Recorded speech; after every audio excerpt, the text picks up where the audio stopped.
Ezequiel, capítulo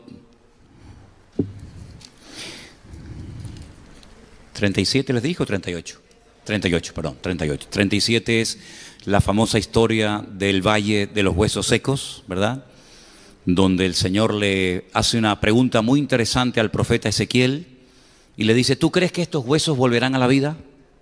Dice que eran huesos secos en gran manera. Y el profeta Ezequiel le dice al Señor, no lo sé, Señor, tú lo sabes. La Biblia nos dice que el Señor le da la orden al profeta Ezequiel de predicarles, de profetizarle a los huesos. Y dice que al final aquellos huesos se convierten en un ejército tremendamente poderoso. Y al final de esta visión del Valle de los Huesos Secos, el Señor le dice, esta es la casa de Israel. Este es el pueblo de Israel, que llegará un momento en el que se levantará, recobrará vida espiritual y natural, y todas las naciones de la tierra glorificarán a Dios al ver que un pueblo que estaba prácticamente extinguido y muerto, pues vuelve a la vida, vuelve a levantarse, y el Espíritu de Dios se mueve en ellos, pues como en cualquier creyente, ¿verdad? Ese es el capítulo 37. Pero si vamos al capítulo 38 y 39, nos habla de que este pueblo, una vez que ya ha sido restaurado, una vez que ya está consolidado como pueblo y habitando en la tierra de ellos de toda la vida, pues al final de los tiempos va a ser atacado. Y ya entraríamos en lo que es escatología, ¿no? Entraríamos en lo que son profecías de largo alcance. Por supuesto, el pueblo de Israel ha librado y experimentado un montón de batallas. Jerusalén ha sido destruida unas cuantas veces y restaurada unas cuantas veces. El pueblo de Israel y prácticamente toda la historia del Antiguo Testamento es guerra tras guerra, matanza tras matanza. Si sumáramos todas las cifras de muertos que nos da el Antiguo Testamento que cayeron en batalla, la lista sería impresionante, ¿no? Pero al final de los tiempos, repito, una vez que Israel esté tranquilo, confiado y asentado en su tierra, un rey, un personaje, un líder político que la Biblia en este capítulo lo llama God, ¿vale? Dice la Biblia que Dios pondrá en su corazón, es Dios el que mueve los hilos, es Dios el que lo trae, y dice que desde el norte, sabemos que Israel hace frontera con muchos países, pero al norte hace frontera con Siria, uno de los peores enemigos que ha tenido siempre el pueblo de Israel. Bueno, por los altos del Golán, por las tierras del norte, Israel experimentará un ataque sin precedentes. Será un ejército. En el libro de Ezequiel no lo dice, pero Juan, cuando escribe el libro del Apocalipsis, da una cifra impresionante. ¿Alguien recuerda? 100 millones. 100 millones de soldados. Eso es una barbaridad. 100 millones de soldados, armados hasta los dientes, con el único objetivo de atacar Israel, apropiarse del país, a tomar posesión de la ciudad de Jerusalén. Y bueno, se lleva a cabo la famosa batalla de Armagedón. La batalla de Armagedón, para ir situando un poquito cronológicamente los acontecimientos finales, es una batalla que se lleva al final de la Gran Tribulación, no es algo que ocurre al principio. La Gran Tribulación son fundamentalmente 7 años, son los 7 años del libro de Apocalipsis, quitando el mensaje inicial a las iglesias, todo el resto del capítulo prácticamente está sin cumplir. Bueno, pues todas las profecías que leemos en el libro del Apocalipsis se cumplen, se llevan a cabo en un corto periodo de 7 años que conocemos como la Gran Tribulación. Tiempo que en el Antiguo Testamento también se le conoce con el nombre del tiempo de angustia de Jacob, o el tiempo de angustia de Israel, donde millones de soldados dirigidos por este líder llamado God, se unirán otras muchas naciones, y ahí se menciona naciones que en la actualidad tienen otro nombre. Se menciona, por ejemplo, a Cus, a Fut, y todas esas naciones son, por ejemplo, Turquía, Libia, Irán y otras naciones que se van a unir con Rusia, hablemoslo claro, con Rusia, que desde el norte atacará el pueblo de Israel. Vamos a leer el capítulo 38 y prestar atención a las palabras, porque es un capítulo profético muy interesante que tiene que ver con lo que hemos estado viendo el domingo, los acontecimientos finales. Vino a mí palabra del Señor diciendo: Hijo de hombre, pon tu rostro contra God en tierra de Magot, príncipe soberano de Mesec y Tubal, son regiones en el Cáucaso, en el norte de Israel, ya tirando hacia Rusia, y profetiza contra él. Y así ha dicho el Señor: he aquí yo estoy contra ti, oh God, príncipe soberano de Mesec y Tubal. Y te quebrantaré y pondré garfios en tus quijadas y te sacaré a ti y a todo tu ejército, caballos y jinetes de todo en todo equipados, gran multitud con paveses y escudos, teniendo todos ellos espadas. Persia, ahí está Irán, Cus y Fut con ellos, todos ellos con escudo y yelmo, bien pertrechados para la batalla, bien armados. Gomer y todas sus tropas. Si quieren saber un poquito más acerca de estos nombres, Mesec, Tubal, Gomer, etcétera, tienen que ir a los descendientes de Noé. En el libro del Génesis, ahí ustedes van a encontrar que los 3 hijos de Noé, cuando salen del arca, Sem, Can y Jafet, pueblan toda la tierra, ¿vale? Y unos van hacia el norte, otros van hacia Oriente Medio, otros van hacia África, y ahí pueden ver ustedes dónde están esas naciones y cómo se volvió a repoblar la tierra a través de los hijos. Estos son descendientes de los hijos de Noé, ¿vale? La casa de Togarma, de los confines del norte, y todas sus tropas, muchos pueblos, contigo. Estamos en el versículo 37, déjame leer aquí directamente. Prepárate y apercíbete tú y toda tu multitud que se ha reunido a ti, y sé tú su guarda o su guía. De aquí a muchos días serás visitado, al cabo de años vendrá la tierra salvada de la espada, recogida de muchos pueblos, esta es Israel, a los montes de Israel, que siempre fueron una desolación, mas fue sacada de las naciones y todos ellos morarán confiadamente. ¿Sí? Cuando menos te lo esperas es cuando van a atacar. Subirás tú y vendrás como tempestad, como nublado para cubrir la tierra, serás tú y todas tus tropas y muchos pueblos contigo. No viene él solo, sino viene acompañado de naciones árabes, de naciones del norte de Israel, incluso algunas naciones de Europa, etc. Así ha dicho el Señor: en aquel día subirán palabras en tu corazón y concebirás mal pensamiento. Y dirás: subiré contra una tierra indefensa, iré contra gentes tranquilas que habitan confiadamente, todas ellas habitan sin muros y no tienen cerrojos ni puertas. Así es como están muchas casas en Israel, aunque les parezca mentira.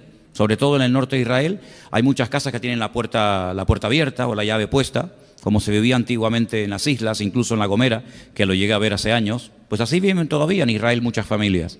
Para arrebatar despojos y para tomar botín, para poner tus manos sobre las tierras desiertas ya pobladas, y sobre el pueblo recogido de entre muchas naciones, que se hace de ganado y posesiones, que mora en la parte central de la tierra. Israel es, geográficamente, en la geografía bíblica, es el centro del mundo, es el ombligo del mundo, como dicen ellos, ¿no? Sabá, Dedán y los mercaderes de Tarsis y todos sus príncipes te dirán: ¿has venido a arrebatar despojos? ¿Has reunido tu multitud para tomar botín, para quitar plata y oro, para tomar ganados y posesiones, para tomar grandes despojos? Versículo 14. Por tanto, profetiza, hijo de hombre, y di a God: así ha dicho el Eterno, el Señor, en aquel tiempo cuando mi pueblo Israel habite con seguridad, ¿no lo sabrás tú? Vendrás de tu lugar, de las regiones del norte, tú y muchos pueblos contigo, todos ellos a caballo, gran multitud, poderoso ejército. Subirás contra mi pueblo Israel, ya ahí más claro agua, ahí ya no hay género de duda. Subirás contra mi pueblo Israel como nublado para cubrir la tierra, será al cabo, al fin de los días, y te traeré sobre mi tierra. ¿Quién lo trae? Lo trae Dios. Dios lo trae, Dios lo mueve. Dios pone en su corazón que ven a atacar el pueblo de Israel, para que las naciones me conozcan. Ese es el objetivo. Ese es el objetivo. Cuando sea santificado en ti, oh God, delante de sus ojos. Porque así ha dicho el Eterno, el Señor: ¿no eres tú aquel de quien hablé yo en tiempos pasados por mis siervos los profetas de Israel, los cuales profetizaron en aquellos tiempos que yo te había de traer sobre ellos? Esto no es nada nuevo, es simplemente volver a recordar lo que ya se había profetizado y escrito. En aquel tiempo, cuando venga God contra la tierra de Israel, dijo el Eterno, el Señor, subirá mi ira y mi enojo, porque he hablado en mi celo y en el fuego de mi ira, que en aquel tiempo habrá gran temblor sobre la tierra de Israel. Es interesante que hay algunos cristianos que se van allí a Jerusalén a orar para que esto no acontezca. Como si nuestras oraciones pudieran impedir que la palabra se cumpla. Claro que es muy fuerte, ¿no? Pero hijo, esto es lo que hay. Los peces del mar, las aves del cielo, las bestias del campo y toda serpiente que se arrastra sobre la tierra y todos los moradores que están sobre la faz de la tierra temblarán ante mi presencia, se desmoronarán los montes y los vallados caerán y todo muro caerá a tierra. Y en todos mis montes llamaré contra él la espada, dice el Eterno, el Señor. La espada de cada cual será contra su hermano. Y yo litigaré contra él con pestilencia y con sangre, y haré llover sobre él, sobre sus tropas y sobre los muchos pueblos que están con él, impetuosa lluvia. Apocalipsis dice que caerán caerán granizos del peso de un talento. 45 kilos cada granizo. ¿Qué les parece? Te cae un pedrolo esto en la cabeza, amigo. Creo que algo de daño te podrá hacer, ¿no? Impetuosa lluvia, piedras de granizo, fuego y azufre. Y seré engrandecido y santificado y seré conocido ante los ojos de muchas naciones y sabrán que yo soy el Señor. Las naciones de alrededor de Israel están todas dolidas, ofendidas, picadas, si me permiten la palabra, porque todas las veces que se han unido para pelear contra Israel, y ya van 7, todas las veces han perdido. Y no solamente han perdido la guerra, sino que han perdido prestigio, han perdido dinero, han perdido soldados y sobre todo han perdido tierra. Porque muchas tierras que antaño no estaban, digamos, dadas por la ONU a Israel en las guerras, en las diferentes guerras que ha llevado a cabo, las ha ido recuperando. Incluso algunas tierras que después de un tiempo devolvió, como por ejemplo la famosa península del Sinaí, que es esa península, ¿verdad?, que divide o que separa a Israel de Egipto. Esa península la conquistó en el año 67 Israel, pero tiempo más tarde la devolvió en un tratado de paz que se hizo, ¿no? En el capítulo 39 sigue el profeta Ezequiel hablándonos de este personaje que no es otro más que el anticristo. Aquí lo llaman God, Pablo lo llama el inicuo, también Pablo lo llama, después lo vamos a leer, el hombre de pecado, el hijo de perdición. El único autor de la Biblia que emplea la palabra antimesías o anticristo es Juan. Solamente Juan. Ningún personaje de la Biblia, ningún escritor de la Biblia se refirió a este personaje como el anticristo. Solamente Juan, para que tengan ese dato. Capítulo 39. Tú pues, hijo de hombre, profetiza contra God y di, así ha dicho el Eterno el Señor, he aquí yo estoy contra ti, oh God, príncipe soberano de Mesec y Tubal. Todos estos nombres que estamos leyendo esta tarde, Mesec, Tubal, todos aparecen en el libro del Génesis en las famosas genealogías. Ahora se dan cuenta ustedes lo importante que son las genealogías en la Biblia, ¿vale? ¿Quién es Mesec? ¿Quién es Tubal? ¿A dónde fueron? ¿Dónde están? ¿Qué país es hoy en día? Eso es muy importante leerlo en el libro del Génesis. Dice el Señor, te quebrantaré y te conduciré y te haré subir de las partes del norte, otra vez menciona el norte, y te traeré sobre los montes de Israel. El centro de la batalla, aunque todo el país va a ser afectado, pero el centro de la batalla se va a llevar a cabo en un valle inmenso, un valle que nace en el norte de Israel y que termina en la costa que lo podemos ver ese valle, el valle de Jezreel o el valle de Megiddo. Es un valle precioso, es un valle inmenso y allí va a ser el centro de la batalla. Les dije en una ocasión que Napoleón, cuando estuvo en Israel y vio aquel enorme valle, dijo, este es el valle perfecto para llevar a cabo una gran batalla. Y es que realmente allí caben pues millones y millones de personas. Así que es un valle que prácticamente cruza todo el país, de norte a sur, y puedes ver el final del valle, o el principio, según como lo veas, en la ciudad de Haifa, la ciudad costera, una ciudad muy bonita, una ciudad importante de Israel. Versículo 3, te sacaré y sacaré tu arco de tu mano izquierda y derribaré tus saetas de tu mano derecha. Sobre los montes de Israel caerás. Fíjate, aún no había nacido este hombre y ya el Señor le dice lo que va a hacer, dónde va a ser, cómo va a morir y hasta dónde va a ser enterrado. Es que la Biblia cuenta el futuro como como si fuera pasado, como algo que ya ha ocurrido. Fíjate que le dice, sobre los montes de Israel caerás tú y todas tus tropas, los pueblos que fueron contigo, a aves de rapiña de toda especie y a las fieras del campo, te he dado por comida. Es increíble. Versículo 5, sobre la faz del campo caerás, porque yo he hablado, dice el Eterno, el Señor.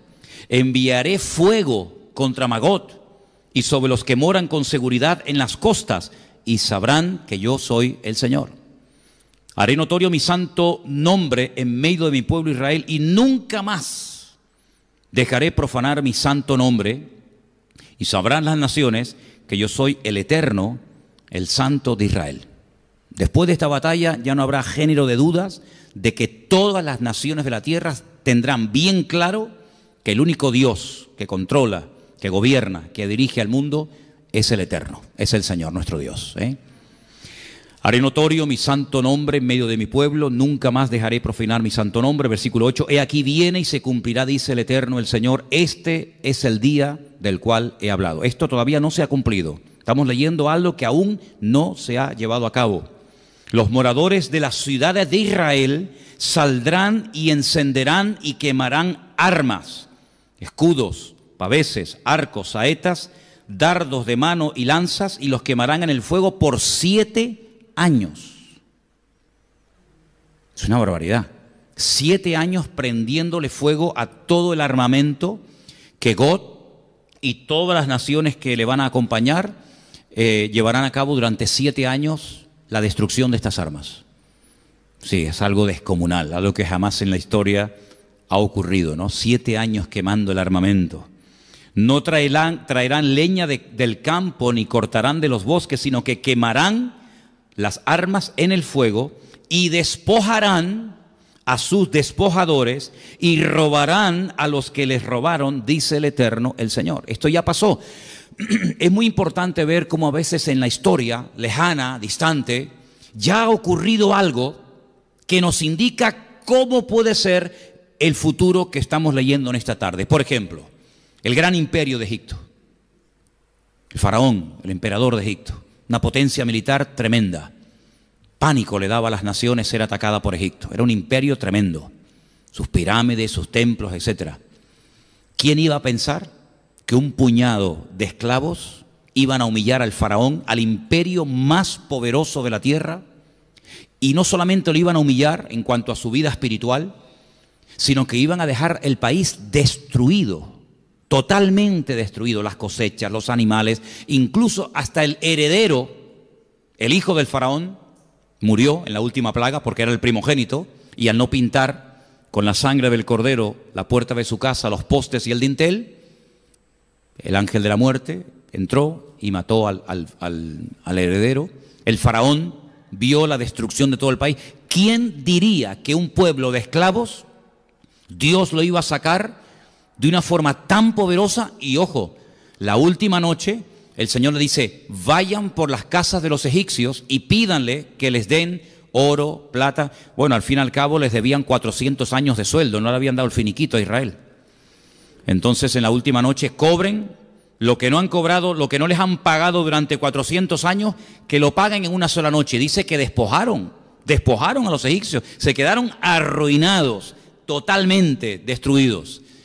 ¿De dónde se creen ustedes que sacó Israel tanto oro para posteriormente construir el tabernáculo en el desierto? Dice que con los arcillos de las mujeres hicieron un becerro de oro. Y un becerro es un bicharraco, un animal bien grande. Solamente con los arcillos y con los aretes hicieron un becerro de oro. ¿Cuánto costaría ese becerro de oro al peso hoy en día, no? Una fortuna. Pues le quitaron todas las posesiones a los egipcios, los dejaron totalmente arruinados, y por eso dice aquí que nuevamente, pues ellos van a despojar a sus despojadores y a los que les robaron también. Verso 11. En aquel tiempo, esto es muy interesante este dato, en aquel tiempo yo daré a Gog lugar para sepultura allí en Israel. El valle de los que pasan al oriente del mar, y obstruirá el paso a los transeúntes, pues allí enterrarán a Gog y a toda su multitud, y lo llamarán el valle de Hamón Gog. Esto es la multitud de Gog. Ayer hablábamos, Elena y yo, de algo que me ha llamado siempre mucho la atención. Por ejemplo, si ustedes van a Londres, ustedes van a encontrar estatuas por todas partes. Hay una estatua de Churchill, hay estatuas levantadas, monumentos conmemorativos a los soldados que tomaron parte en la Segunda Guerra Mundial. Ellos los países levantan estatuas a sus próceres, a sus líderes. En Israel no vas a encontrar ni una sola estatua de nadie. Y me decía Elena, no, espera, yo he visto en Israel una sola estatua. Una estatua en el monte de Sión al rey David, con un arpa. Pues ya no está. ¿Saben que hace 2 o 3 viajes que hemos hecho allí, ya la estatua de David la quitaron? No hay estatuas ni a David, ni a Salomón, ni a ningún rey, ni a ningún general, ni a ningún soldado, ni a ningún héroe. No hay estatuas en todo el país de Israel con figura humana. Hay monumentos y tal, pero con figura humana, como podemos ver aquí o en Venezuela, Simón Bolívar o Sucre o Miranda o sabe Dios quién. Bueno, había unas de Franco que ya las quitaron también y hasta el caballo se lo llevaron. Pues en Israel no hay estatuas. Entonces, ¿cómo recuerdan ellos a los difuntos? ¿Cómo recuerdan ellos a los que dieron la vida por la patria en una guerra o a sus hombres valientes?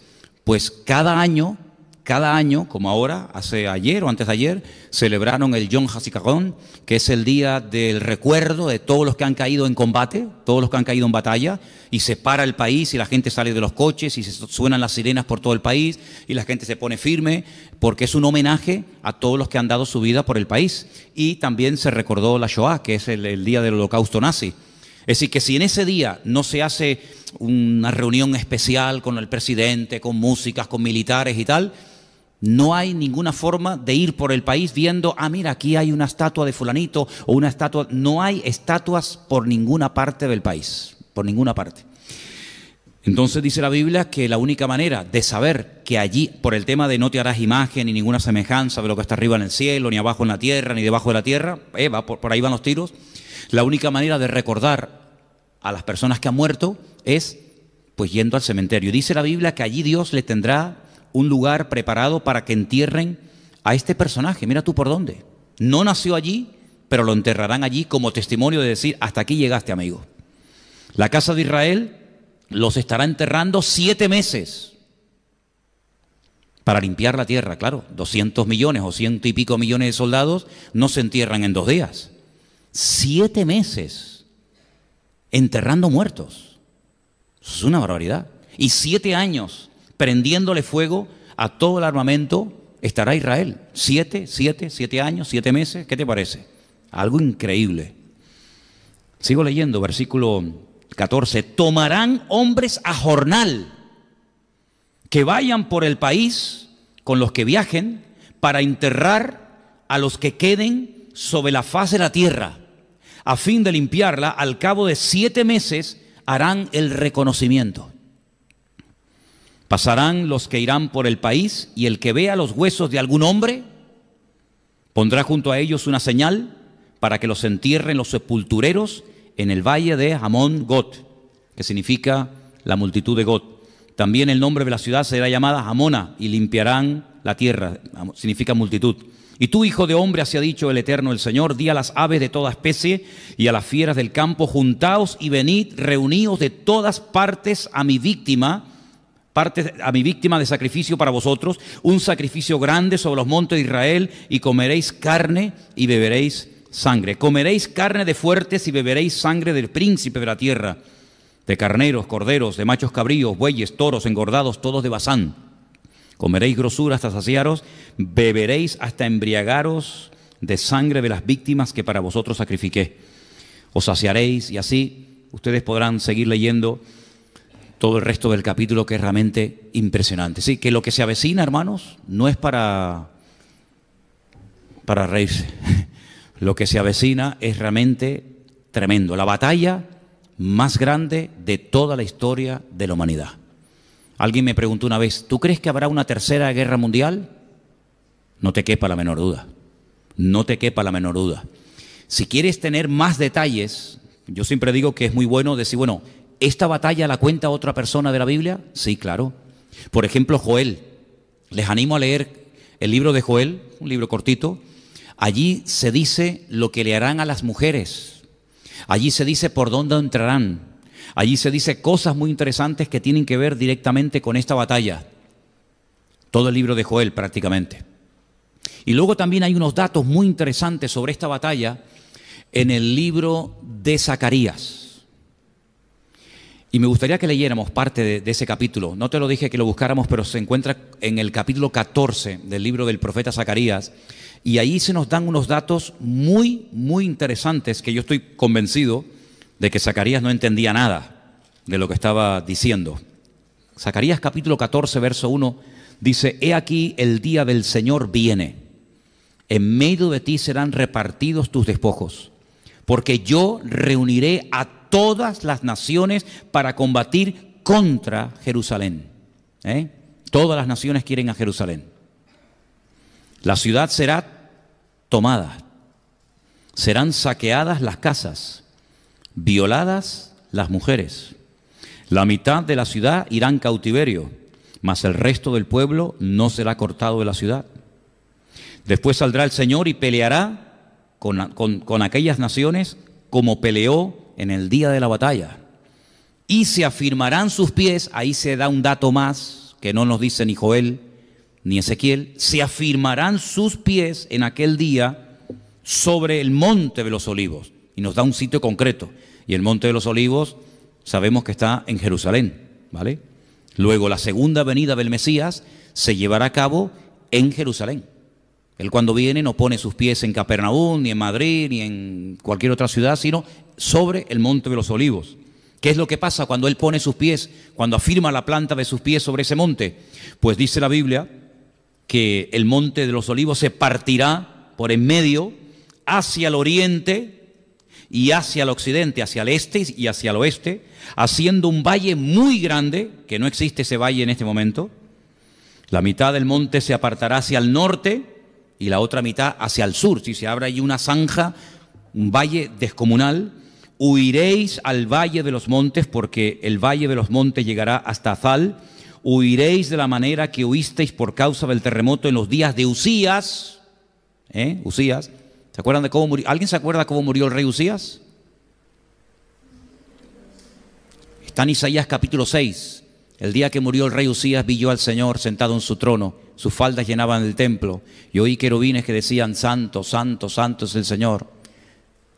Y al final el Señor dice: ¿a quién enviaré? ¿No se acuerdan eso? El rey Usías murió leproso. ¿Se acuerdan que le brotó la lepra en su frente? Y el día que murió el rey Usías, el Señor llama al profeta Isaías.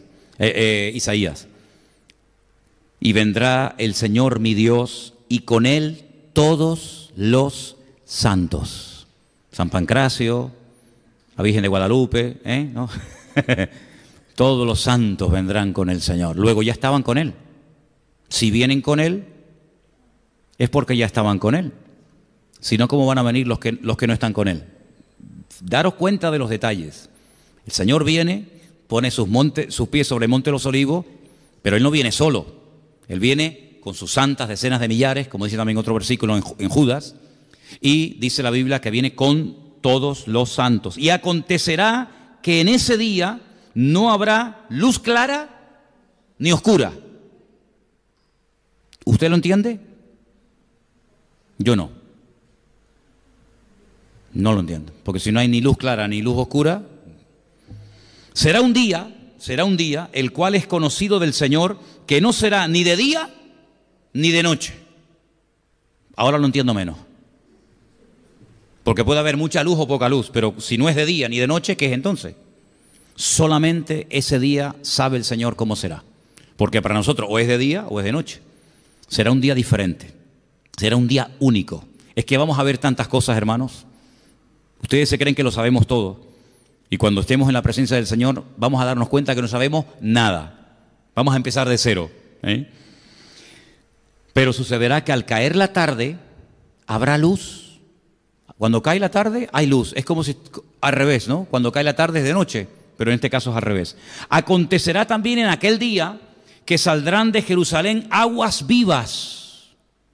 En Jerusalén no hay ríos, pero saldrán aguas vivas. La mitad de ellas hacia el mar oriental y la otra mitad hacia el mar occidental, en verano y en invierno. Sí, Jerusalén va a cambiar completamente, así que si quieren ver Jerusalén como está ahora, aprovechen para ir ahora, porque cuando venga el Señor va a ser completamente diferente. Habrá un valle inmenso, habrán aguas vivas, por lo tanto, esto vamos a conocerla ahora para compararla después con la que veremos, ¿no? El Señor será rey sobre toda la tierra. ¿Cuántos dicen amén? En aquel día el Señor será uno, y uno su nombre. Adonai Echad, dice la Biblia, ¿no? Toda la tierra se volverá como llanura, desde Geba hasta Rimón, al sur de Jerusalén, y ésta será enaltecida y habitada en su lugar, desde la puerta de Benjamín hasta la puerta primera, hasta la puerta del ángulo, y desde la torre de Ananeel hasta los lagares del rey. Morarán en ella y no habrá nunca más maldición, sino que Jerusalén será habitada confiadamente. ¿Ve? Aquí ya viene también la restauración, no solamente la destrucción, el ataque, ¿verdad?, por parte del anticristo y sus tropas, sino que ahora Zacarías nos da un rayo de esperanza, nos da un rayo de luz y nos dice que Jerusalén va a ser restaurada, va a volver a ser habitada, el Señor estará allí en Jerusalén. Y ahora da un dato muy interesante, versículo 12. Esta será la plaga con que herirá el Señor a todos los pueblos que pelearon contra Jerusalén. ¿Cuál es esa plaga? Dice en el versículo 12,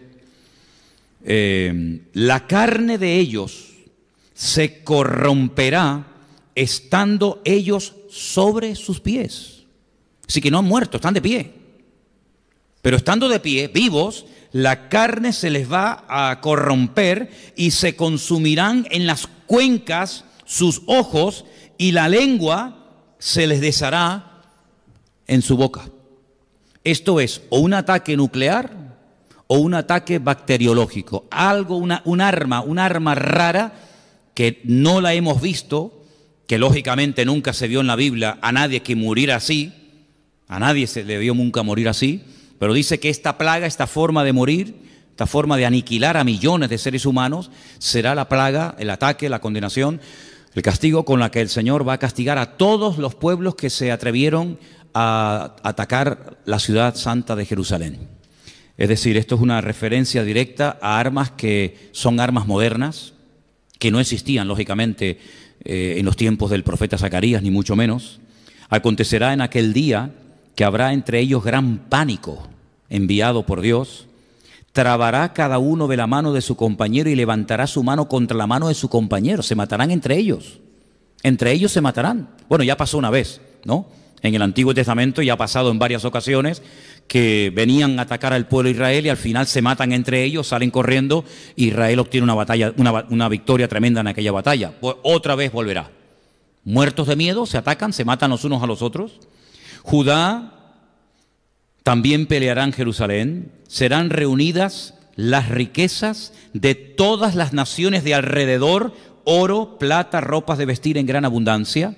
Así también será la plaga de los caballos, también morirán así, de los mulos, de los camellos, de los asnos, de todas las bestias que estuvieran en aquellos días, en aquellos campamentos. Ahora, otro rayo de esperanza. Todos los que sobrevivieren de las naciones que vinieron contra Jerusalén, es un milagro que sobreviva gente, ¿no? Pero van a sobrevivir muchos, subirán de año en año para adorar al Rey, al Señor de los ejércitos, y a celebrar la fiesta de los tabernáculos. ¿Qué te parece? Otra vez se restaura la fiesta de los tabernáculos, ya estando el Mesías en Jerusalén como Rey soberano de toda la tierra. Tienen que subir todos los años, todos los que se escaparon con vida, todos los que sobrevivieron, tienen que ir todos los años a Jerusalén a adorar al Rey en la fiesta de los tabernáculos, fiesta que se sigue celebrando hasta el día de hoy, es una semana de fiesta y generalmente cae o en septiembre o en octubre, generalmente en octubre, ¿vale? La famosa fiesta de los tabernáculos. Una fiesta que les recuerda la peregrinación por el desierto. Tienen que construir una cabañita, una cosita de madera y estar allí viviendo y comiendo durante una semana. Y es una fiesta que dice la Biblia que se celebrará y tienen que subir las naciones a adorar al rey justamente en esa época. Sigo leyendo. Acontecerá que los de las familias de la tierra que no subieren a Jerusalén, luego la voluntad no les queda anulada, porque habrá algunos que dicen, yo no voy a subir a Jerusalén para adorar al rey, al Señor de los ejércitos, no vendrá sobre ellos lluvia. Interesante, ¿no? ¿No quiere subir? ¿No quieren adorar al rey? Durante un año no va a caer ni una gota de agua en tu tierra, en tu país. Ya me contarás. ¿Qué te parece? Si la familia de Egipto no subiere y no viniere, sobre ellos no habrá lluvia. Vendrá la plaga con que el Señor herirá las naciones que no subieren a celebrar la fiesta de los tabernáculos. Esta será la pena del pecado de Egipto y del pecado de todas las naciones que no subieren para celebrar la fiesta de los tabernáculos. En aquel día estará grabado sobre las campanillas de los caballos, santidad al Señor. Las ollas de la casa del Señor serán como los tazones del altar, y toda olla en Jerusalén y en Judá será consagrada al Señor de los ejércitos, y todos los que sacrificaren vendrán y tomarán de ellas y cocerán en ellas, y no habrá en aquel día más mercader en la casa del Señor de los ejércitos. ¿Cuántos dicen amén? Es impresionante la cantidad de información que el Señor nos ha dado a través de diferentes profetas del Antiguo Testamento. Solamente he mencionado a 3, a Joel, que no le hemos leído, un poquito de Zacarías y un par de capítulos de Ezequiel. La información que tenemos acerca de lo que viene es impresionante. Muchísima gente ignora todo esto. Mucha gente piensa que las cosas van a arreglarse, que todo el mundo se va a portar bien, que los árabes van a ser buenos, que Rusia va a decir, bueno, ¿para qué queremos seguir conquistando? Vamos a quedarnos en nuestra tierra. Pero si dijéramos eso, si enseñáramos eso, el buenismo, ¿no? Que viene una época buena, que no va a pasar nada, pues nos estaríamos engañando. Y estaríamos engañando a la vez a la gente. La Biblia nos habla de que va a haber guerras. Ya lo dijo el Señor, lo leímos el domingo, el capítulo 24 de Mateo, ¿se acuerdan? Y Lucas 21. Guerras, rumores de guerras, reino contra reino, nación contra nación, algo increíble. Padres contra madres, nueras contra suegras, hijos contra padres, padres contra hijos. Realmente la maldad del ser humano no conoce límites. Y dice la Biblia que cuando estas cosas, no esta batalla en sí, porque esto es al final, pero cuando estas cosas comiencen a suceder, erguid vuestras cabezas porque sabed que vuestra redención está cerca. Y él dice que es como los dolores a la mujer que está de parto. Ahora, va a llegar un momento, y vamos a leerlo ahora, va a llegar un momento en el que la gente se va a confiar, se va a relajar. Va a llegar un momento en el que la gente dirá, por fin estamos tranquilos, por fin parece que todo está quieto, que todo se ha calmado. Pero miren lo que nos dice Pablo, porque Pablo es un hombre que en algunas de las cartas que él escribe, habla mucho acerca de los acontecimientos finales. Quiero llevarles a Primera de Tesalonicenses, por favor. Primera de Tesalonicenses, el capítulo 5, unos versículos nada más. Primera de Tesalonicenses, capítulo 5, verso 1. Acerca de los tiempos y de las ocasiones, no tenéis necesidad, hermanos, de que yo os escriba. Porque vosotros sabéis perfectamente, yo espero que también nosotros sepamos perfectamente, que el día del Señor, eso es un sinónimo, es una referencia a la venida del Señor, a los juicios de los últimos tiempos, vendrá como ladrón en la noche. Que cuando digan, escucha, paz y seguridad, este será el eslogan de la campaña del anticristo. Este será el eslogan de los partidos políticos en los últimos tiempos. Han visto los eslogans de los partidos en estos días, ¿no? El de Ciudadanos, ¿cuál era? Vamos. ¿A dónde? ¿A dónde vamos? El otro decía, la España que queremos. Serás tú, ¿no?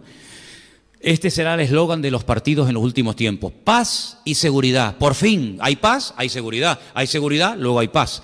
Cuidado cuidado, cuando empecemos a escuchar mucho de paz y seguridad, porque entonces vendrá sobre ellos destrucción repentina. Así, pum, de repente. Como los dolores a la mujer encinta. Y no escaparán. ¿Cuántos dicen amén? Mas vosotros, hermanos, no estáis en tinieblas para que aquel día os sorprenda como ladrón en la noche. Es decir, toda la información que tenemos es para estar preparados, para que no nos sorprendan las cosas que van a suceder, para que no nos llevemos las manos a la cabeza, para que no nos desanimemos y mucho menos enfriarnos, porque por ahí hay una advertencia, que creo que también la leíamos el domingo, que ante todo este panorama, guerras, rumores de guerras, epidemias, terremotos, etcétera, el amor de muchos se enfriará. Y cuando habla del amor de muchos se enfriará, pues yo creo sinceramente que se está refiriendo al amor de los creyentes, porque no va a hacer referencia al amor de los inconversos, sino que el amor de muchos creyentes, de muchos discípulos de Cristo, se enfriará. Y algunos apostatarán de la fe, y otros se mandarán a mudar, y otros dejarán el camino. Pero el que persevere hasta el fin, ese será salvo, ¿vale? Entonces, dice la Biblia que esto es un principio de dolores. No es el fin, porque el fin no vendrá inmediatamente. Esa frase a mí me gustó muchísimo, justamente la leíamos el domingo. El fin, dice, no vendrá inmediatamente, vendrá, pero poco a poco, como los dolores a la mujer que está de parto y ya no hay marcha atrás, ¿verdad? Una vez que empiezan los dolores, amigo, ya se acabó. Prepárate que ya viene, Y los dolores anticipan que el niño está a punto de nacer, ¿verdad? Ahora, para nosotros los creyentes, que vivimos en el mismo planeta donde van a ocurrir todo lo que hemos leído, porque no hay otro planeta al que el Señor nos va a llevar mientras aquí pasan cosas tremendas, sino que la Biblia dice que cuando sale el sol, sale para justos e injustos, y cuando llueve se mojan los buenos, los malos, los creyentes y los inconversos. Nosotros tenemos que estar preparados y tenemos que estar a la expectativa, porque estas cosas son la evidencia de que nuestra fe, basada en la palabra de Dios, se está cumpliendo. Lo anormal sería que no ocurra nada. Preocúpate cuando no ocurran cosas, pero cuando ocurran este tipo de calamidades, de tragedias, de guerras, de rumores de guerras, es la evidencia de que lo que profetizaron los profetas, incluso el mismísimo Señor Jesucristo, se está cumpliendo. Y ahí te vas a dar cuenta de que la Biblia no es un timo. Ahora, la gente hace referencia a las profecías de Nostradamus. ¿Ustedes por casualidad alguna vez han leído algo de Nostradamus? Yo creo que ni Nostradamus entendía lo que dijo. Es tan complicado entender a este tipo. Yo sinceramente creo que él empezaba a improvisar y todo lo que le salía lo escribía. Miren, hermanos, olvídense de las profecías de Nostradamus. Si ustedes quieren saber lo que va a ocurrir en los últimos tiempos, no lean el Corán. Y digo no lean el Corán por una sencilla razón, porque en el Corán no hay ni una sola profecía de los últimos tiempos. Luego, puedes leer el Corán para otra cosa, pero para prepararte para los últimos tiempos, pierdes el tiempo, porque el Corán no contiene profecías acerca de los últimos tiempos, y mucho menos de la venida del Mesías. Sin embargo, la Biblia, si fuera una torta, una tarta, 3 pedazos, si la partiéramos en 4 pedazos, 3 trozos, 3/4 partes, es totalmente material profético. Prácticamente hay muy pocos libros de la Biblia que no tocan las profecías. Sabemos que muchas de las profecías de las cuales habla la Biblia se han cumplido, o en el pueblo de Israel, o con distintos personajes bíblicos, o en la primera venida de Cristo. Pero hay un montón de profecías, hermano, hay muchísimas profecías de los últimos tiempos que no se han cumplido. Y si les interesa el tema y quieren saber cómo es el anticristo, no tanto en su aspecto físico, sino cómo es su carácter, cómo es su naturaleza, cómo va a actuar, cómo va a reaccionar ante las cosas del mundo, pues no les queda más remedio que leerse algunos capítulos, sobre todo los últimos capítulos del libro de Daniel, y sobre todo algunos capítulos del libro Apocalipsis, porque ahí vais a encontrar la esencia, la naturaleza del anticristo. Y a veces Juan, en el libro del Apocalipsis, habla del anticristo como una especie de león, de leopardo, ¿verdad?, de oso, y son animales que se utilizan en el libro de Daniel para hacer referencia a imperios que durante mucho tiempo estuvieron gobernando y sojuzgando las naciones de la tierra, pero que quedaron extinguidos. Pero la naturaleza, el carácter, la personalidad de esos imperios va a manifestarse en la naturaleza, en la personalidad del anticristo. Tendrá un poco de persa, tendrá un poco de babilónico, tendrá un poco de romano, tendrá un poco de griego. Claro, ahí hay que recurrir a la historia secular, cómo eran los romanos, cuál era la característica fundamental de los griegos, cómo se comportaban los persas, cómo actuaban, cómo atacaban, cómo hablaban, cómo pensaban y reaccionaban ante los problemas y circunstancias de la vida. Por ejemplo, la gente de Babilonia, los caldeos. Entonces, teniendo toda esa información, puedes decir, amigo, este personaje va a ser así, así, así y así.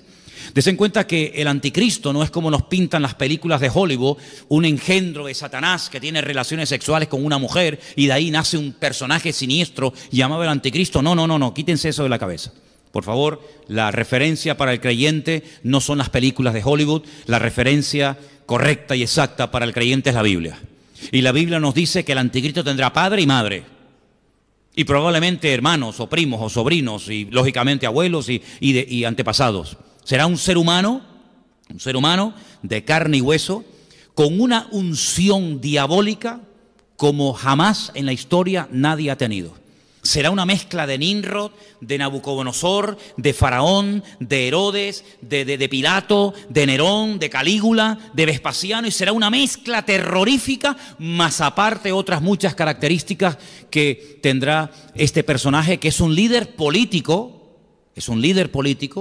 que durante algunos años, no muchos, gracias a Dios, durante un corto periodo de tiempo, fundamentalmente decimos 7 años, pero realmente en toda la intensidad de la palabra 3 años y medio, estará llevando a cabo un liderazgo siniestro sobre la faz de la tierra. Y quiero leerles algunas descripciones acerca de este personaje. Vamos a 2 de Tesalonicenses. Al final apareció el pasaje, ¿no? ¿Sí? Vale. Es que al principio no salía, pero bueno, ya lo tenemos ahí. Estamos en 2 de Tesalonicenses, voy a leer del 1 al 10. Fíjense las características de este personaje. Con respecto a la venida, dijimos el domingo que había 2 palabras para definir la venida del Mesías. Una era, esa es parousia, la segunda y la primera, epifanía.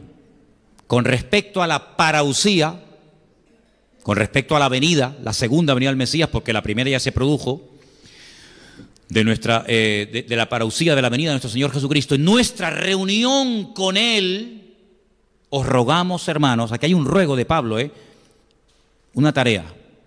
Un día, si tienen tiempo, miren las veces que Pablo utiliza la palabra os ruego, os suplico. No es muchas veces, pero hay unas cuantas, y cada vez que Pablo ruega, cada vez que Pablo suplica algo, es algo de trascendental importancia. Aquí tenéis uno, os ruego. Y hay otros, que no os lo voy a decir para que ustedes lo encuentren. Tal vez Anderson puede sacar una predicación de ahí. Los ruegos de Pablo, las súplicas de Pablo a algunos creyentes. Ruego a punto suspensivo, bueno, no me voy del tema. Que no os dejéis mover fácilmente de vuestro modo de pensar. Ahora, déjame pararme en esa palabra. No tenemos que movernos fácilmente de nuestro modo de pensar. Hay un versículo que dice, en esto pensad. ¿Lo habéis leído? Están Filipenses. Elena, búscame un segundito, por favor. Está al final de Filipenses. En esto pensad.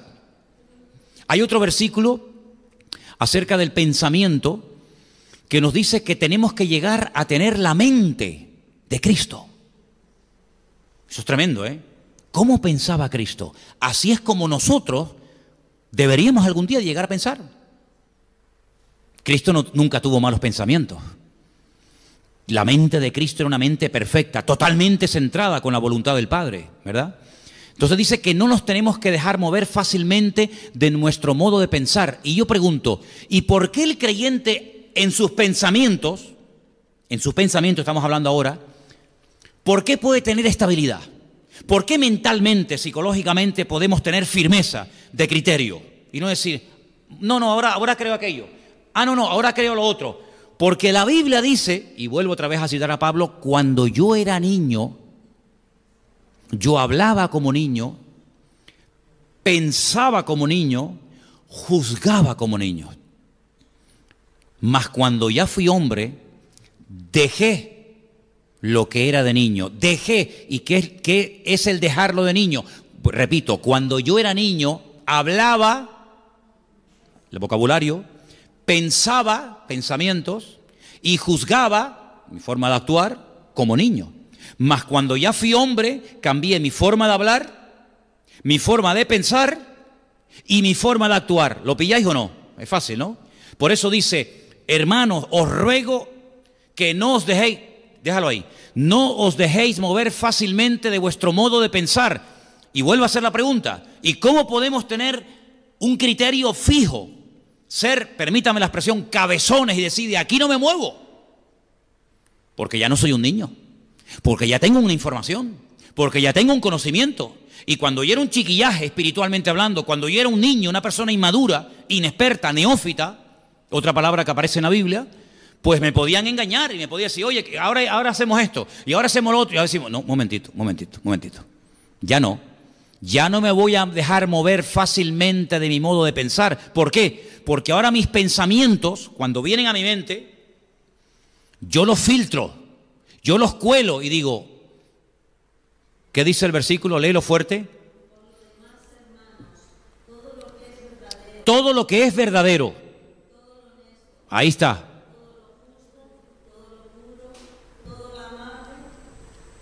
Todo lo que es de buen nombre.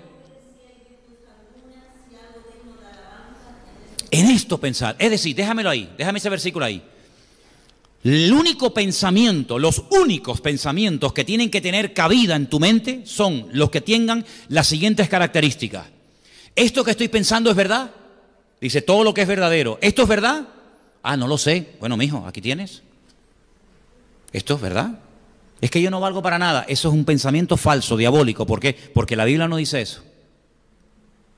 Es que ya el Señor no está conmigo ni me ayuda. Eso es mentira. Porque el Señor dice, estaré contigo todos los días hasta el fin del mundo. Si Él dice, estoy contigo, ¿quién eres tú para decir que Él no está contigo? ¿Le estás diciendo a Él mentiroso? ¿Le estás llamando mentiroso? No, entonces no lo piense. Si no es verdadero, fuera. Este pensamiento no entra.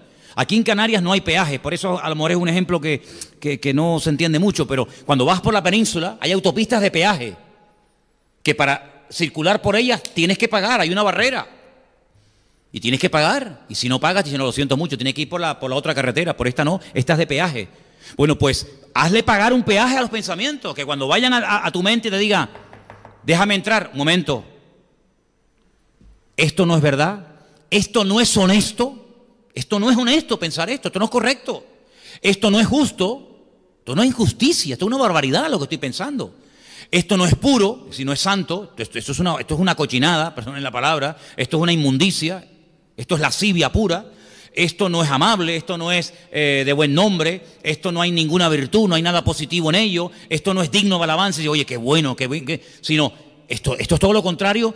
Pues entonces ahí nos dice cómo limpiar la mente, pero yo creo, y me atrevo a decir, que esto no solamente es para que no entren malos pensamientos en nuestra vida, sino esto es para decir, oye, y esto que ya está dentro, lo voy a echar fuera. Porque a lo mejor no lo filtré adecuadamente y se me metió dentro, y ahora lo que voy a hacer es una limpieza de malos pensamientos, y a partir de ahora voy a tener sumo cuidado con lo que voy a pensar. Volvemos a Tesalonicenses, por eso Pablo dice, no os dejéis mover fácilmente de vuestro modo de pensar. Pero para no dejarme mover fácilmente de mi modo de pensar, tengo que ser maduro. Porque el niño fluctuante, el maduro tiene criterio propio y dice, no, eso no puede ser, eso no es verdad, eso no es justo, eso no es verdadero. ¿Me explico?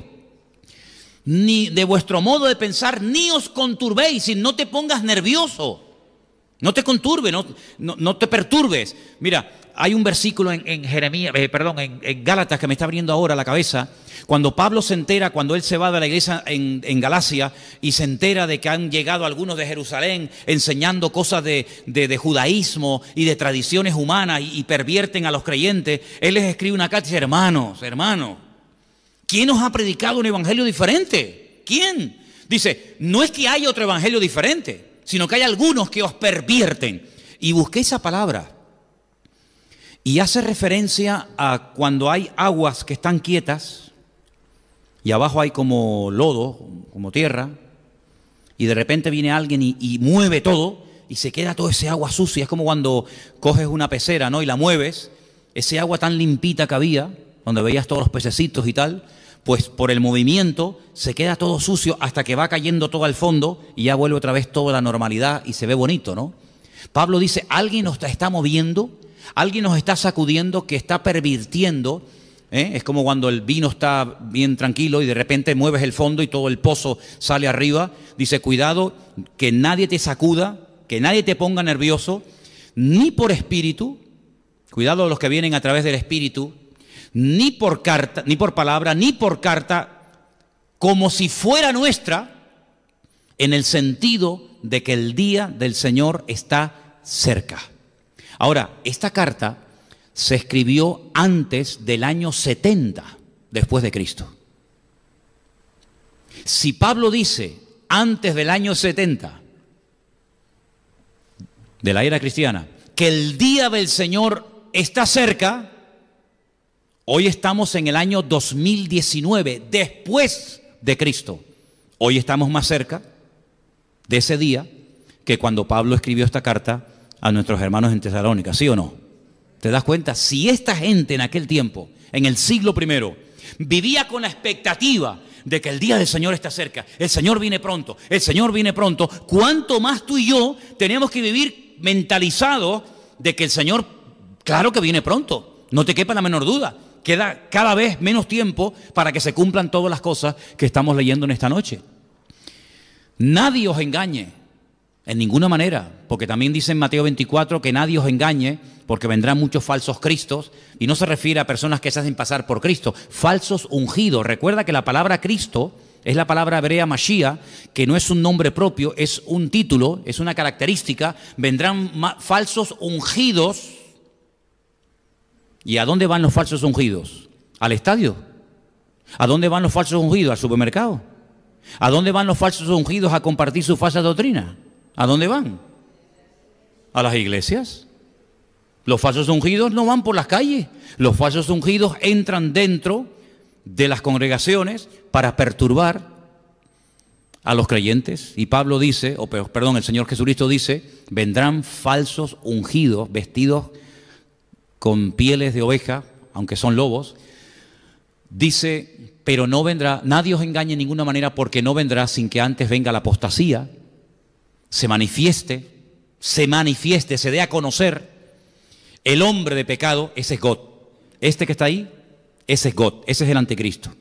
Daniel lo llama el cuerno pequeño, porque es un cuerno pequeñito que en una visión que él tiene de una bestia con 10 cuernos, de repente ve uno pequeñito que se levanta en medio de los 10 y empieza a hablar blasfemias, se levanta y hace guerra contra los creyentes.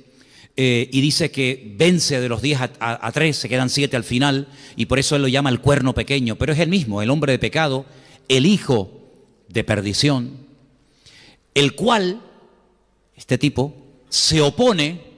Eso es un anticristo, alguien que se opone, alguien que desplaza, que anula a Cristo, se opone y se levanta contra todo lo que se llama Dios o es objeto de culto. Él hace la guerra a todo el mundo, tanto que se sienta en el templo de Dios como Dios, haciéndose pasar por Dios.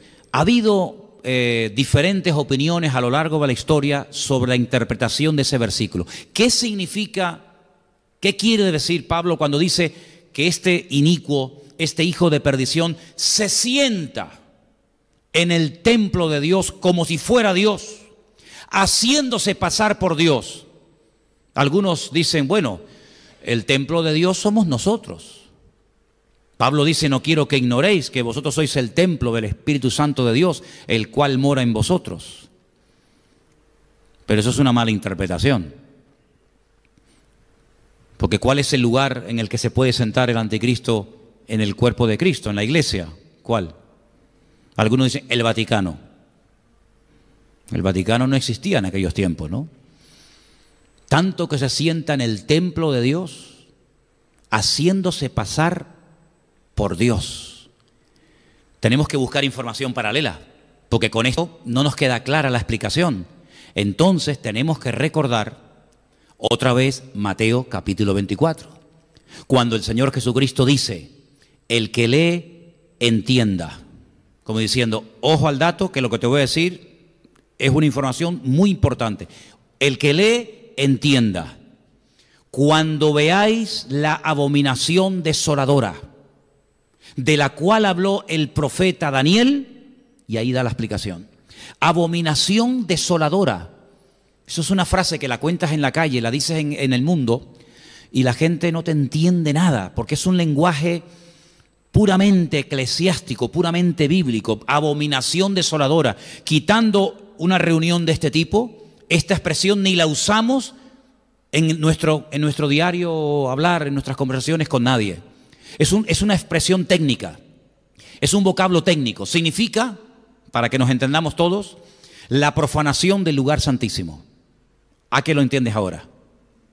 Abominación desoladora significa la profanación del lugar santísimo. ¿Y eso dónde estaba? En el templo de Jerusalén. ¿Ha habido algún precedente en la historia de una abominación desoladora? Sí. Sí. Cuando Alejandro Magno murió, que fue el tercer imperio, primero eran los babilónicos, después eran los medos persas, el tercero fue Grecia y el cuarto fue Roma. Cuando murió Alejandro Magno, el imperio griego, como no dejó descendencia, todo su vasto territorio, que era inmenso, inmenso, lo dividieron entre 4 generales. Ahí pueden entender por qué cuando Daniel ve al imperio griego en aquella visión de las bestias, él ve que el imperio griego es representado por un leopardo con 4 cabezas. Y esas 4 cabezas son los 4 generales que se dividieron su territorio, que si no me equivoco eran Ptolomeo, Casandro, Seleuco y Silimaco. Nombres raros, ¿verdad? Esos 4 generales se repartieron todo el territorio del imperio de Alejandro Magno, el de los griegos. Al que le tocó, digamos, Israel, eran los seleucidas. Y la historia de los seleucidas, ustedes la pueden encontrar en la versión de la Biblia Nácar Colunga, en el libro de Primera y Segunda de Macabeos, donde ustedes van a leer la historia de uno de esos descendientes de aquellos 4 generales de Alejandro Magno, llamado Antíoco Epifanes. Uno de los hombres más perversos que ha habido en la historia de la humanidad. Un hombre que se atrevió a matar un cerdo y derramar su sangre en el lugar santísimo, y levantaron una estatua, si no me equivoco, del dios Júpiter, creo que era Júpiter, si no me equivoco. Y convirtieron el templo de Jerusalén en un gimnasio, en un lugar para culto al cuerpo, en vez de para culto a Dios, pero para culto al cuerpo, porque ellos eran fanáticos de darle culto al cuerpo. Así que ya hay un precedente en la historia de cómo se profanó, de cómo se produjo una abominación desoladora. Pero un momento, eso pasó antes de Cristo, ¿sí o no? Eso pasó en la época de los griegos. ¿Cómo el Señor Jesucristo en Mateo 24 dice a los discípulos? Escúchenme una cosa, a los discípulos y a los descendientes de sus discípulos: cuando veáis la abominación desoladora de la cual habló el profeta Daniel, pero si ya se produjo, ¿cómo la vamos a ver otra vez? ¿Me explico o no me explico?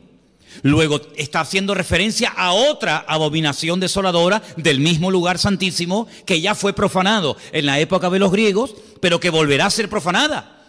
Los romanos no profanaron el lugar santísimo.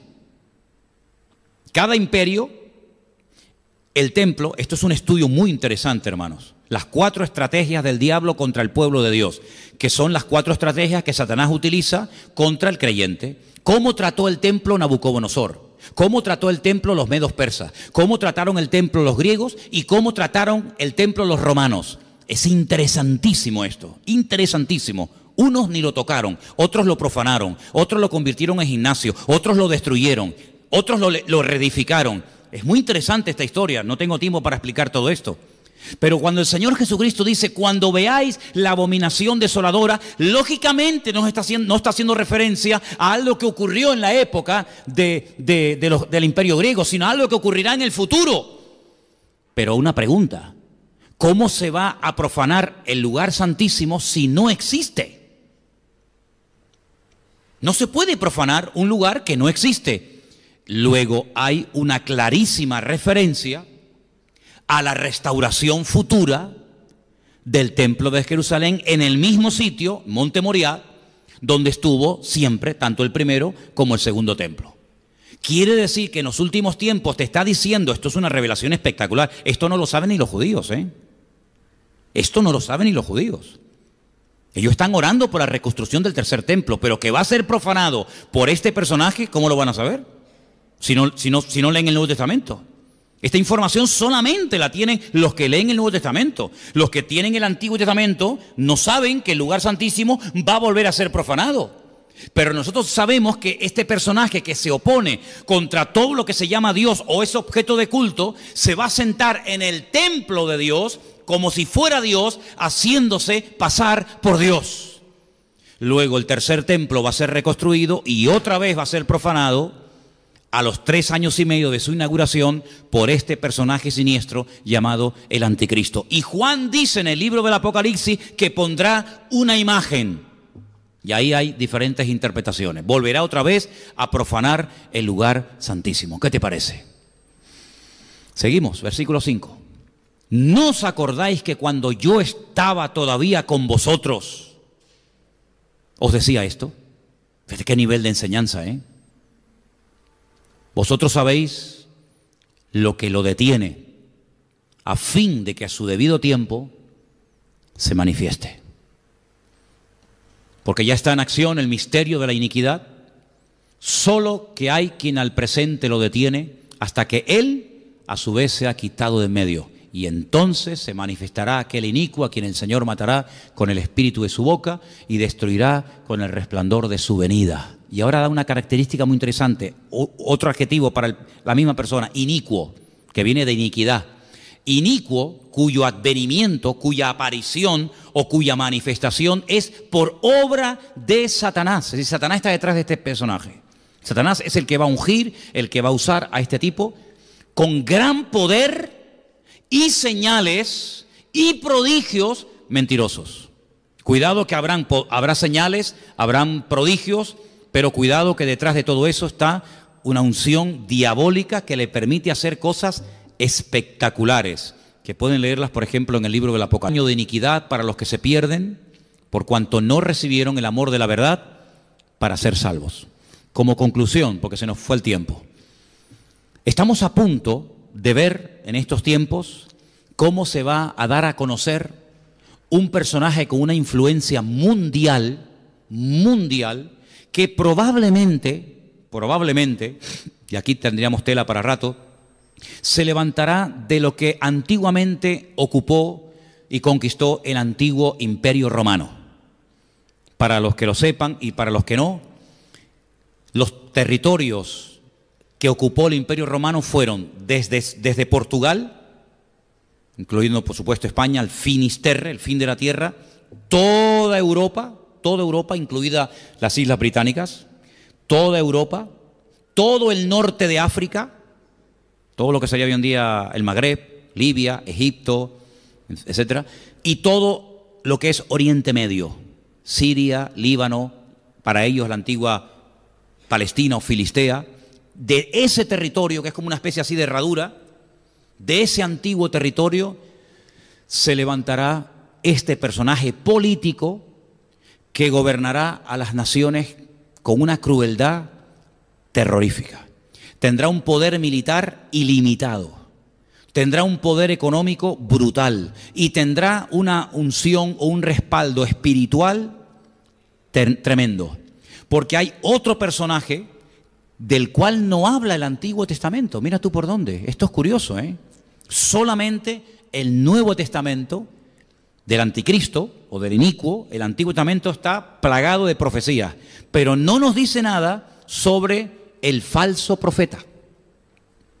Solamente el Nuevo Testamento nos da esa información. ¿Te das cuenta cómo hace falta leer los dos porciones de la Escritura? Si no te quedas cojo.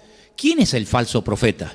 Es el líder religioso, el jefe de la publicidad, el que va a intentar llevar a la gente a los pies del anticristo para que terminen casi adorándolo y convirtiéndolo en una especie de Dios o de semidios. Y digamos que uno se va a encargar de las cuestiones políticas y otra de las cuestiones religiosas. Y de los dos nos habla mucho, largo y tendido, con infinidad de detalles, Juan, en uno de los capítulos, si no me equivoco, el 12 y el 13 del libro del Apocalipsis, donde te habla de su apariencia, de cómo habla, de cómo camina, de cómo actúa, etcétera, etcétera. Dice que tendrá apariencia de cordero, pero cuando abre la boca, la apariencia es una cosa, pero cuando abre la boca dice que es como un dragón. Y sabemos que el dragón es uno de los animales mitológicos que emplea el Nuevo Testamento para hacer referencia a Satanás. El dragón, la serpiente antigua. Entonces, estemos atentos, porque esto se va a dar de una forma tan normal. El mundo está clamando a gritos por alguien. Da igual si es de izquierdas, de centro, de derecha, de ultraizquierda, de ultraderecha, de ultracentro, no sé si hay ultracentro, pero el mundo está como loco clamando por alguien que arregle la economía, por alguien que arregle los conflictos sociales, laborales y políticos del mundo. Y ese personaje se va a levantar con una unción diabólica. ¿Por qué tanta unción? ¿Por qué tanto apoyo del diablo? Y concluyo, porque es la última, y lo digo claro así, es la última oportunidad del diablo para convertir al mundo en sus esclavos o en sus siervos. Después ya no quedan más oportunidades. Es decir, lo probó con Alejandro Magno, lo probó con los Césares de Roma, lo probó con Hitler, lo ha probado de todas las maneras habidas y por haber. Y siempre de una manera u otra le ha salido el tiro por la culata. Ha usado filosofía, religiones, medios de comunicación, artistas, pintores, políticos, etcétera, pero todavía no ha logrado alcanzar sus objetivos. Satanás, negando su esencia, que es la primera vez en la historia que lo hace, el mentiroso, el padre de mentira, el que Jesús dijo que es un ladrón que viene a hurtar, a matar y a destruir, por primera vez en la historia, unge a este personaje político y viene ofreciéndole al mundo lo que el diablo no puede dar. Pero camuflado como ángel de luz le dice, dile que tú vienes a ofrecer paz y seguridad. Y la gente entrará al trapo, la gente se convertirá en masa y entonces comenzará a hacer una imitación del ministerio del Mesías, del ministerio de Cristo, donde Él comienza a marcar a todos sus seguidores, donde Él comienza a levantar y, entre comillas, a reconocer o a bendecir a todos aquellos que le adulan y que están a su alrededor, donde Él hace la guerra a todos aquellos que se levantan contra Él, que serán muchos. Entonces, estos tiempos van a ser tiempos muy interesantes porque todavía, y lo digo así con la boca abierta, todavía el anticristo no se ha manifestado. Por eso yo digo siempre, todavía no puede venir el Señor. Aunque algunos se escandalizan cuando oyen esto, ¿no? Porque hasta que no se manifieste el anticristo, no puede venir el Señor. Lo hemos leído en 2 Tesalonicenses capítulo 2, ¿verdad? Entonces, cuando se manifieste este personaje, cuidado, porque en cualquier momento se rompe la jugada, se rompe la partida. Por eso, hermanos, estemos velando, estemos orando, tenemos una gran ventaja, las redes sociales, el internet, los medios de comunicación, los que tenemos canales internacionales en casa que ponen las noticias de Rusia o las noticias de Oriente Medio o de Arabia o de cualquier país y te enteras de cosas que en los telediarios de cada día, la 3 y la 5 y la 1, nunca salen. Entonces estemos al día. Si alguien se entera de cosas que tienen que ver con cumplimientos de palabra profética, dilo. Comienza a decirlo, como cuando, por ejemplo, se dijo, oye, que ya están comenzando a utilizar el microchip en muchas naciones y en muchos países. Bueno, pues son datos, son informaciones que nos vienen bien para darnos cuenta de que los tiempos se van acortando y acortando y acortando y que en cualquier momento En cualquier momento, tal y como está el mundo, yo no sé si perciben o tienen esta sensación, hermano, el mundo se ha vuelto loco, ¿eh? En cualquier momento, o por Rusia, o por China, o por el de Corea del Norte, o por Trump, o por los árabes, o por Israel, en cualquier momento se va a armar aquí el follón impresionante. Ya están haciendo movimientos, las tropas, los soldados, los misiles, los botones. Hermanos, estamos viviendo tiempos muy interesantes. Y lo bueno de todo esto es lo malo que se va a poner todo, ¿eh? Esto es lo bueno, ¿eh? Lo bueno de esto, hermano, es que esto se va a poner como una olla a presión. Pero el que persevere hasta el fin, ese será salvo. Así que vamos a cubrirnos las espaldas los unos a los otros. Amén, hermanos. ¿Habrá aquí algunos que perseveren hasta el fin? ¿Habrá alguno aquí que se enfriará por el camino y abandonará? Espero que no. Cierra tus ojos, vamos a orar al Señor. Padre Celestial, muchas gracias por tu palabra. Palabra poderosa, palabra viva, palabra eficaz, que nos proporciona muchísima información para que no andemos en las tinieblas ni en la ignorancia, sino para que estemos velando y orando, sabiendo que las profecías se están cumpliendo y que tu venida se acerca, Señor. Guarda a tu pueblo Israel, guarda a tus hijos sobre toda la faz de la tierra, que tu iglesia esté avivada, que el fuego no se apague en los corazones, que nadie se desanime, que nadie tire la toalla, que seamos fieles, perseverantes hasta el fin. Y Señor, que aprovechemos también el tiempo para decirle al mundo que se preparen porque Cristo viene pronto. A ti la gloria y la honra, Señor, en el nombre bendito de Jesús.